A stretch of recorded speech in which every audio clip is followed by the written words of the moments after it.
Creepy greetings, crafters. This is Julia with a video on how to zombify your stamps or Halloweenify. It's going to get creepy though. I'm going to be using these super cute bionic bots by My Favorite Things and the matching dies. And we're gonna turn one of these robots into a zombie. I'm going to start out by die cutting the shape of the robot that I want to use from the front of my card base. I'm folding this up, and since the front piece is lifted a little bit, I'm using post-it tape. You can just use post-it notes to hold this down because I need this to be as flat as possible, because in the next step I'm going to be stamping through this opening on the inside of my card base. So here's the stamp that I'm going to be using, and this robot has a heart and a big smile. And we don't want the heart and the big smile because we want to make him creepy. So I'm using tiny pieces of my post-it tape to mask these areas off so they will not get inked. I don't want any ink on there when I stamp this. So I'm using my Memento ink pad, and at first I'm working around the masked off areas because I don't want to accidentally lift off these tiny masks. And then I'm lifting my ink pad very vertically up and down so I can make sure I'm not shifting those masks. Then I'm taking them off with my tweezers so I don't get any ink on my fingers because that ruins any project. And then it took me a while to line this up correctly, and I'm stamping through the opening on the inside of my card. And I'm using Simon Says Stamp heavy cardstock because that doesn't bleed through to the back when you use Copics on it. And you can see how cute this little window is here. Now I need to Halloweenify or zombify my robot.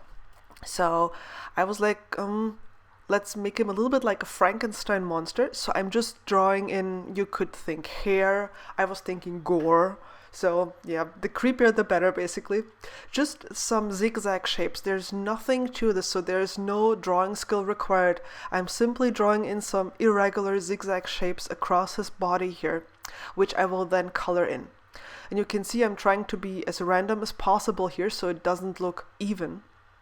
And you can do as much or as little as you like and vary it as much and as little as you like. So there you go. But then I was like, on the outside it looks a little bit bland. So I'm drawing in cracks. I looked up online what cracked surfaces look like, and they usually have some thicker cracks, and then they have like a spider web of thinner cracks in between. So I'm drawing in the thick cracks, and then I'm just doodling in thinner cracks. And really, again, no drawing skills required at all. Look this up online, you can see how these cracks look like, and that's what I'm simply emulating here. Now, to give a little bit more contrast to the robot on the inside, I'm using Hickory Smoke Distress ink and a dauber on my finger here to just add a little halo around this outline. I'm holding down the card with my left hand really firmly so it doesn't shift, so I don't get ink on the inside of my card. And I just want to blend this out smoothly so I can have some more contrast. Now for the coloring, I'm going to play some music for you and let you watch.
Once I was done with the coloring, I added some sequins to the outside of the card and the sentiment, "Sorry your systems crashed," because I thought that was just so very hilarious. I mean, seriously, that was so funny.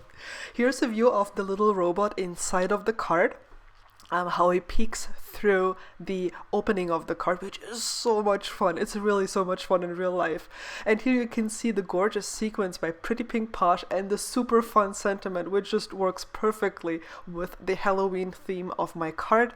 And here's the entire card. And you can see how it looks when it stands up. Isn't it fun? I hope you got inspired to look at your stamps in a more creepy way. And thank you so much for watching today. See you again soon. Bye.